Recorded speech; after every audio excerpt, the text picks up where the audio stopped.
تسلیم هیچ کس نمیشه. این معانی رو من انتظار دارم که صاحبان فکر و صاحبان بیان و قلم بخصوص مرتبطین با افکار عمومی جهانیان این مفاهیم رو بیان کنن، تبیین کنن، برای مخاطبین روشن کنن، اجازه ندن که دشمن با تبلیغات فریبکارانه خودش حقیقت رو دگرگون جلوه بده.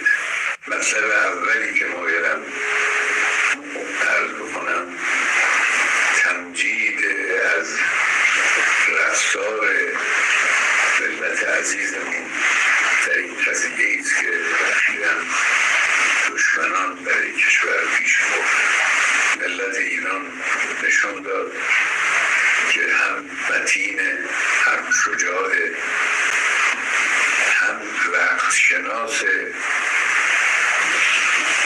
این حرکت عظیمی که مردم در روز جشن قدیر نشان دادن به دنیا، حرکت عظیم بود. اجتماعات مردم، راهپیمایی‌های مردم در همین چند روز در نماز جمعه ها، حضورشان بعد از نماز، راهپیماییشان، همه اینا نشان دهنده رشد ملت ایران و قوام عقلانیت و معنویت همراه با شجاعت و وقت شناسی در ملت عزیزمون هست. خدا رو شکر میکنم که بحمدالله این ملت مؤمن رو در این حد از توانایی ها و امکانات معنوی و مادی قرار داد. من لازم میدونم همینجا اشاره کنم به حرکت زیبا و پرمعنایی که اون بانوی مجری تلویزیون در مقابل حمله دشمن انجام داد. تکبیر گفتن و نشانه قدرت ملت رو در واقع به همه دنیا ارائه کردن. این حادثه تاریخی بود، حادثه بسیار با ارزشی است. حادثه تهاجم ابلهانه و خباثت آلود رژیم صهیونیستی به کشورمون در حالی رخ داد که مسئولین دولتی با طرف آمریکایی به طور غیر مستقیم و با واسطه مشغول مذاکره بودن.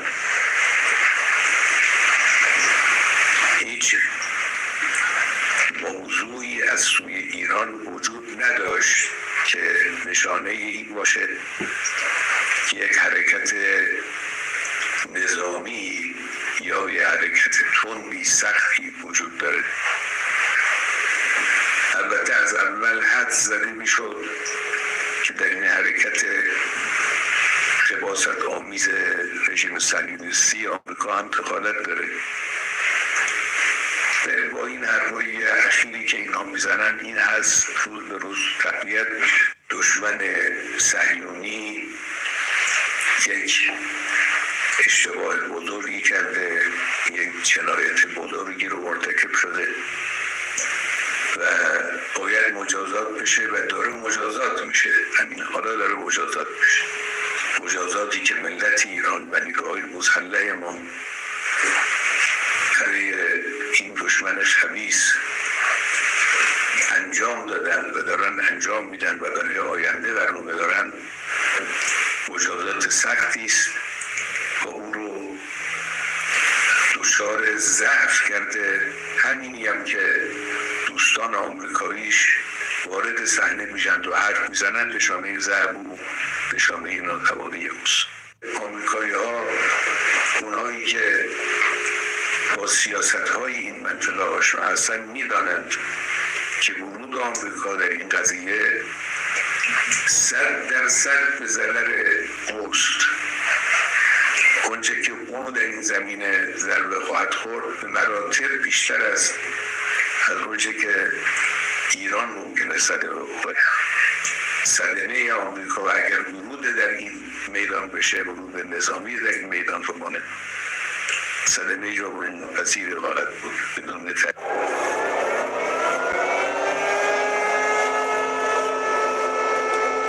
The skies above the Middle East are now missile corridors. In the last 72 hours, Israel has come under the heaviest aerial assault in its history. Over 300 Iranian ballistic missiles, drones and cruise weapons have torn through the airspace, flattening homes, killing civilians and overwhelming one of the most advanced air defense networks in the world.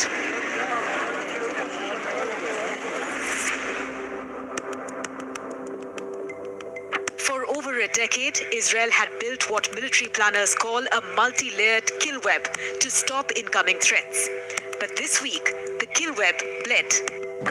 The Iron Dome, known for neutralizing short-range rockets from Gaza, was never meant to handle one-ton warheads or hypersonic payloads. Yet it's working overtime. David Sling, the next layer, intercepts cruise missiles and medium-range threats. Further up the ladder, Arrow 2 and Arrow 3, designed to knock out ballistic missiles at the edge of space. Arrow 3 is Israel's exo-atmospheric assassin. But even this billion-dollar dome can be saturated. And Iran's new tactic is to launch simultaneous salvos from multiple locations, like Lebanon, Syria, Yemen, forcing Israel's defense systems to engage targets faster than they were built to. Iran's arsenal is no longer a mystery. Forget the old Shahab missiles. Most of these are solid fuel powered, meaning they can launch quickly without a fueling window. This gives Israel just minutes to detect and destroy. Missiles hit Tel Aviv, Haifa, and even neighborhoods near the US Embassy. The Iron Dome's 90% success rate sounds impressive, until the 10% that breaks through, killing civilians and setting cities ablaze. Iran's new method, as its Revolutionary Guard claims, forces Israeli radars to target decoys, drones and actual missiles all at once, overwhelming its logic circuits. And while the Arrow 3 can intercept missiles in space, each unit costs millions, and Israel has limited stockpiles. In fact, a dozen ballistic missiles last month slipped past interceptors and struck near IDF bases unscathed. Behind Israel's survival is America's muscle. The THAAD system, shipped into Israel after the October strikes, is one of the few interceptors capable of hitting missiles at high altitudes. Its radar scans over 1,800 miles. But there's a problem. The US only makes a few dozen THAAD missiles each year. The USS Carl Vinson now prowls the Arabian Sea with over 60 aircraft aboard, including the F-35s. US Navy destroyers in the eastern Mediterranean have helped shoot down Iranian missiles. Jordan, America's silent ally, has intercepted drones in its airspace, acting as Israel's indirect buffer. But Israel wants more. It needs bunker-busting bombs. The 30,000-pound GBU-57s that only America has. Without them, Iran's underground nuclear sites can't be destroyed. Iran fired 200-plus missiles in the first 2 days, but since then the rate has slowed down. This is because Israeli strikes have destroyed Iran's launch pads, fuel depots, and key commanders. The Institute for the Study of War says Iran had planned a 1,000 missile retaliation. They've barely crossed 300.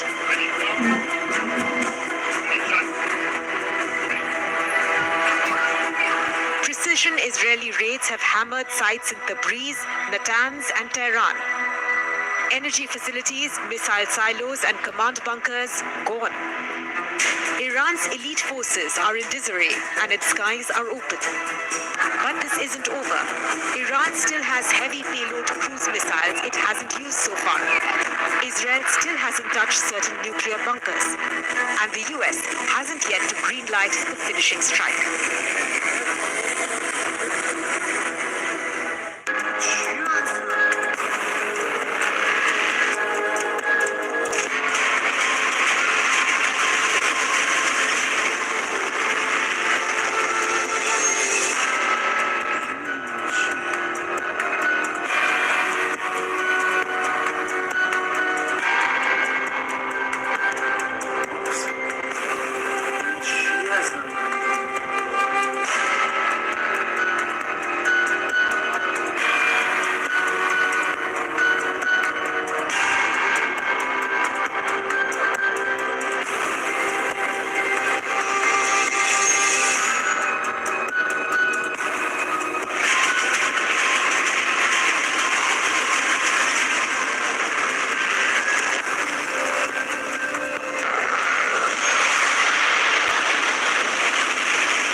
לנשיא טראמפ, ידיד גדול מאוד של מדינת ישראל.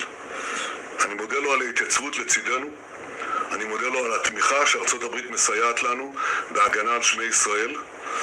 אנחנו משוחחים ברציפות, כולל ששוחחנו אמש, שיחה מאוד חמה, ואני מבקש להודות לנשיא טראמפ